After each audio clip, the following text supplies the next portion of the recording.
Breaking news, Anthony Joshua now has a replacement opponent to Jarrell, Big Baby Miller.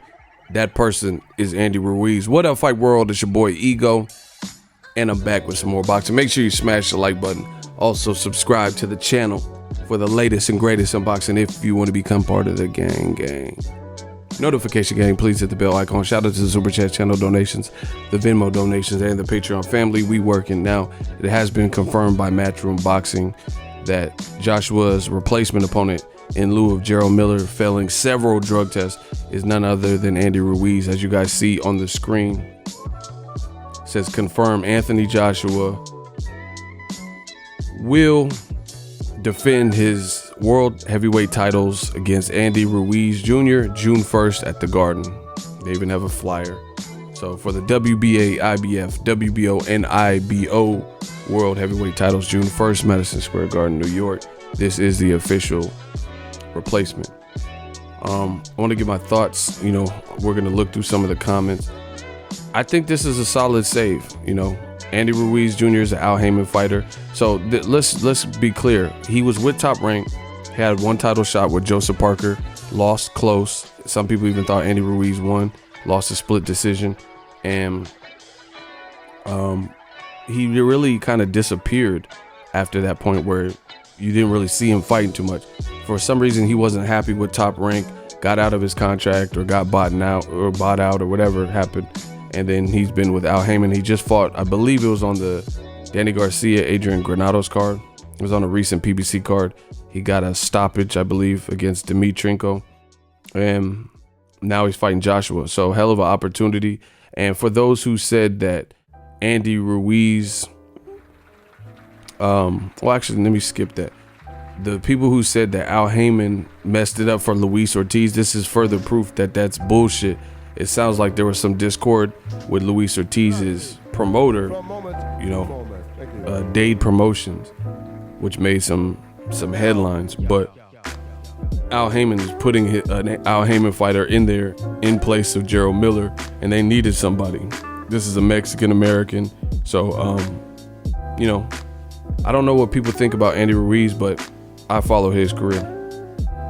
I think this is a solid fight. Also, you know, it's interesting because if he were to beat Joshua, he becomes, if I'm not mistaken, the first ever Mexican heavyweight champion out of, you know, since ever, basically. You know what I'm saying? So here's another flyer. It says confirm Anthony Joshua will defend his titles against Andy Ruiz Saturday, June 1st. So it's a big implication for Mexico's boxing. He'll be the first Mexican American. I think he actually might be from Mexico, and he lives in, I think, in Cali now. But I think he was born in Mexico, so it'll be the first Mexican heavyweight champion, if I'm not mistaken. Just like John Ruiz, the first Puerto Rican champion. So the big implications. I think this is a solid save. Obviously, the Luis Ortiz would have been probably bigger just because Luis Ortiz's activity, fighting Wilder, beating Bryant Jennings, giving Wilder a hellacious fight, things like that. But that wasn't working out for whatever reason, late notice. So Andy Ruiz just came off a fight.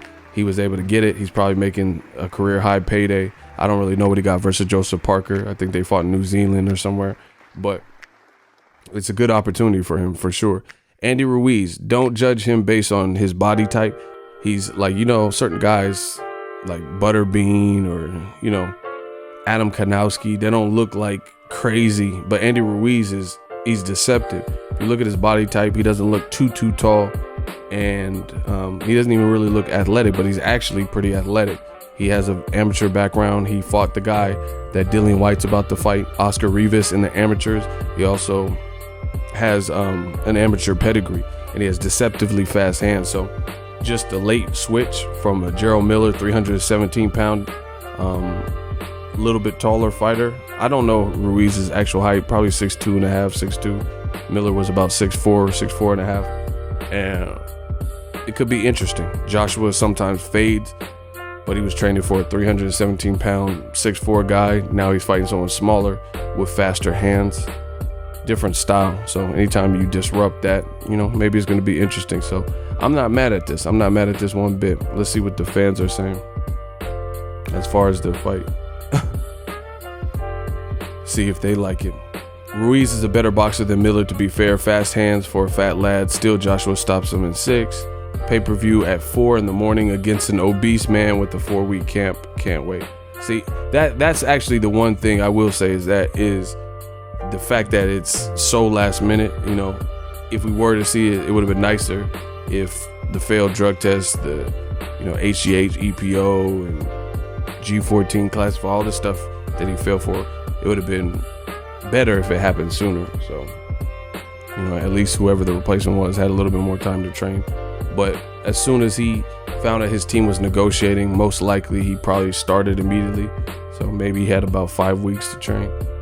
Better than the original fight. It's not the fight anyone wanted, but it's AJ's chance to make a statement. Now we're going to get SM, Caleb Smith, fighting a nobody. Damn, some people are mad. Better than Schwartz, though. Definitely better than Tyson Fury's fight. Disappointing fight. Ruiz is a better boxer than Miller, you bunch of casuals. See, and this still hurts DAZN, because from what I'm reading, I'm telling you, from my perspective, this is not a bad save, but it's a mixed bag in the comment section. DAZN has Canelo Jacobs happening this week, and I feel like the promotion has been lacking, and that's their biggest fight. That's intact. Their undercard lost Pablo Cesar Cano and David Lemieux. They're no longer on the undercard. And Pablo Cesar Cano had just stopped Jorge Linares in 1 round, so I was interested to see how he looks coming off of that. That kind of resurrected him.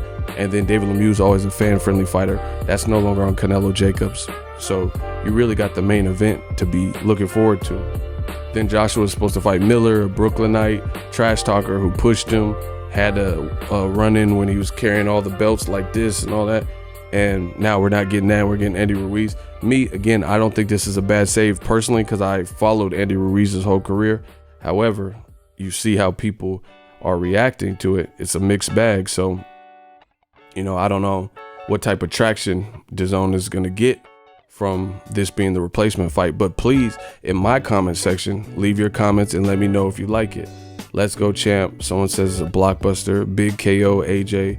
First 3 rounds first. See, that's what I'm saying. I don't know. I don't think a lot of people know Andy Ruiz. I do think this is a tougher fight than people are giving it credit, but I can't convince people what they want to pay for and see. And DAZN raised their prices to $20 a month, so we'll see what type of numbers it does. But this is supposed to be Anthony Joshua's breakthrough. 1 body shot and good night. What's odd is first 14-1. Get it on. Steroid cheat AJ versus who ate all the pies, Ruiz. Oh, y'all just trolling now. Ruiz is better than Miller. Still should be easy work. This is no box office fight. See, and that's the thing is pay-per-view. This is going to be pay-per-view back at Sky Sports. Dog shit. Damn, should be on Dave, not pay-per-view. So it looks like the UK is like the one. And this is crazy because the UK, Joshua's from the UK. Joshua was supposed to fight April 13th. He kept telling, Wilder, I have the date, April 13th, right? And then for whatever reason, he dropped off that date instead of bringing Jarrell Miller to the UK, because even in the event had that happened and Jarrell Miller still failed the drug test, at least the fight would have been in the UK with your people. So, maybe they would have been more understanding because it's at home, and they could see you. But now, as it sits, you lost out on the Jarrell Miller opportunity because of Jarrell Miller, obviously. And then now it's happening in America, New York time. So people in the UK, they're probably like 6 to 8 hours ahead. They're going to have to wait up to a crazier time to watch this. This fight is not about boxing, though. It's absolute garbage. Damn, trash. Damn, the reception is crazy.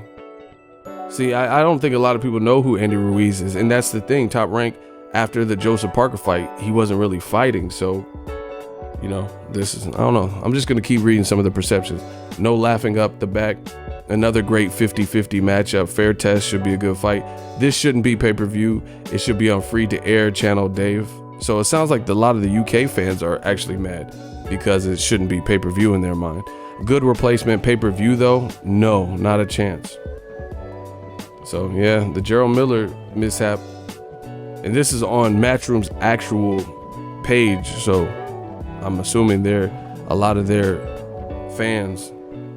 This might be the first AJ fight I don't watch either live or on TV. Wow, crying emoji. Funny reading these comments. This guy is no mug, boxing casuals. Wasn't going to pay for the big baby fight, and even though this is, in my opinion, a much better fight, I still won't be paying for it. See, this is going to be bad for DAZN. If the UK feels like this, I don't know how much bigger it'll be in America. But you guys let me know in the comment. This sort of stuff just shows how much of an embarrassment boxing can be. All top heavyweights are fighting bums to avoid each other. When's the press conference? I don't think they're going to do a press conference. If you genuinely think this is a tougher fight than Miller, full of roids, you should be finding a different sport. Don't tell me there's no love lost between them. It's a great fight, but who wants to watch boxing at 4 a.m? Pre-DAZN. This fight is actually too bad considering the lack of opponents.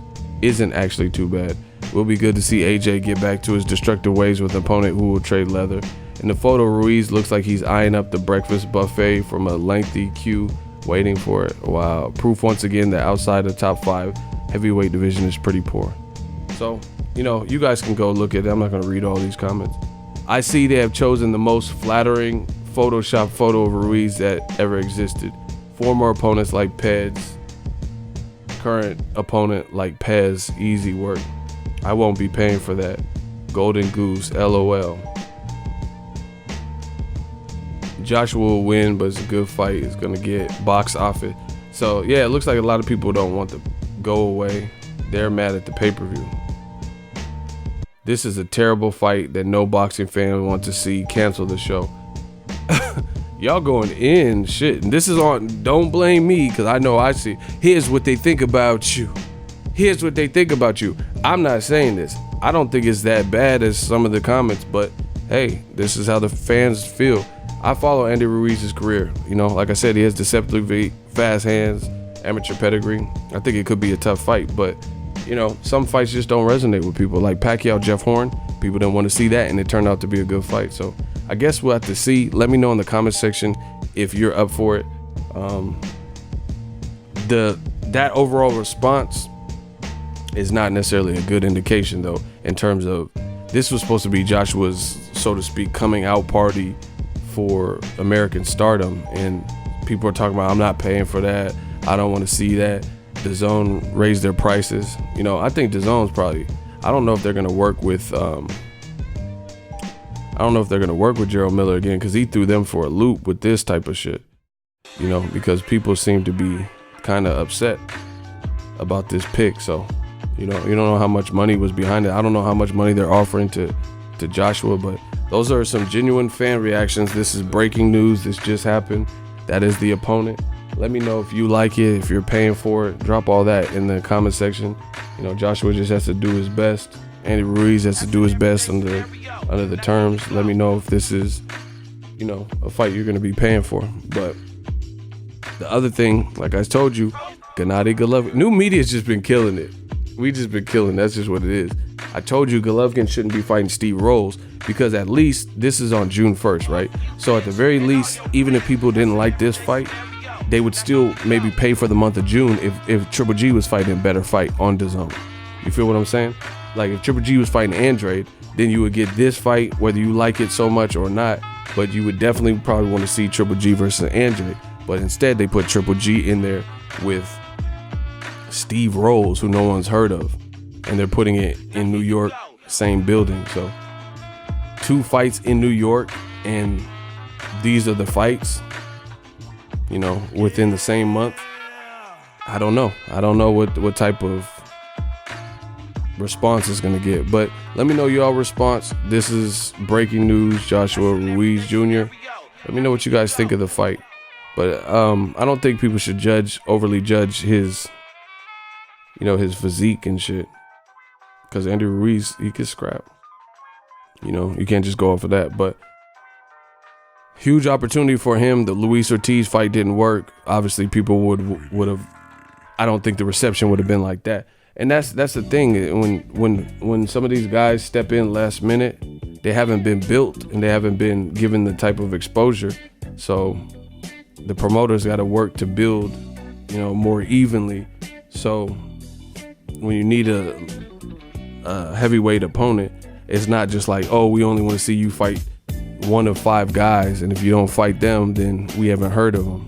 So the heavyweight division still has some more work to do in that regard in terms of marketing some of the other guys. So if they do have to step up in situations like this, you know, it sucks because Wilder and Joshua could have been fought. They could have fought last year. To me, I think Rematch Room, they kind of created this situation because Joshua, he would have fought, if he would have fought Wilder in September, he could have came to America, which is what he said he didn't want to do. He could have done it if he was willing to come for Jarrell Miller. And now you're coming for Andy Ruiz Jr. Could have got 50%, 50-50 split, you know, and you would have been talking about, we would have been talking about a rematch. But instead, he had Wembley booked for September versus Povetkin, then April 13th. Then he got rid of April 13th. So I'm sure you probably had to pay some type of fees for wasting the venue's time, Wembley's time, even though you didn't have an event there. Well, actually, Frank Warren, I think, took the date, but I would imagine there might be some penalties associated with one company booking the date and then not using it, you know? And then now this is your fight. So a lot of things could have been done differently. People told Joshua to fight Luis Ortiz, and he would have had more time to at least negotiate it if that was the first opponent. Because last time Joshua fought was in September. So from September all the way to about February, he could have been negotiating with Luis Ortiz instead of trying to do it in a time crunch because Jarrell Miller, you know, effed everybody up with the failed drug test. And then now you have to crunch and find somebody real quick. But hey, this is their business. I really don't see how DAZN plans on having Canelo Jacobs, as you see on the screen this week. Don't feel it's been promoted as the good fight that it is. Having undercards constantly shuffled and changed and altered, then having main events like Joshua's fight altered, paying Joshua, you know, probably a crazy amount of money. He's not even a dedicated DAZN fighter, you know, and then putting Triple G in there with Steve Rolls the same month. 3 fights that could have been like legendary with your biggest stars. One of them is a really good fight, Canelo Jacobs, but I don't think it's been promoted that great. Then AJ's fight got fucked up, and then Triple G from the get-go wasn't fighting somebody that was a blockbuster fight. So I don't know. You guys let me know. But I just think the amount that DAZN has to pay out for the Canelos, the Jacobs, the Triple Gs, and then Anthony Joshua, and then whatever they had to get Andy Ruiz to risk it all with the 4 or 5 week camp, they probably had to pay some serious money. And then you've seen the reaction to the fight. So whatever. Let me know your reaction. That's my thoughts. Drop it in the comment section. Make sure you smash the like button. As always, hate, comment, and subscribe. Till next video is Ego signing off. So if you enjoyed this video and want more content like this on the channel, you can show your appreciation by going to the PayPal donate button or the YouTube support button, and you can donate any amount that you feel is equivalent to the value of this video. Much more to come. Thank you guys for your support. Boxingego, the future of boxing.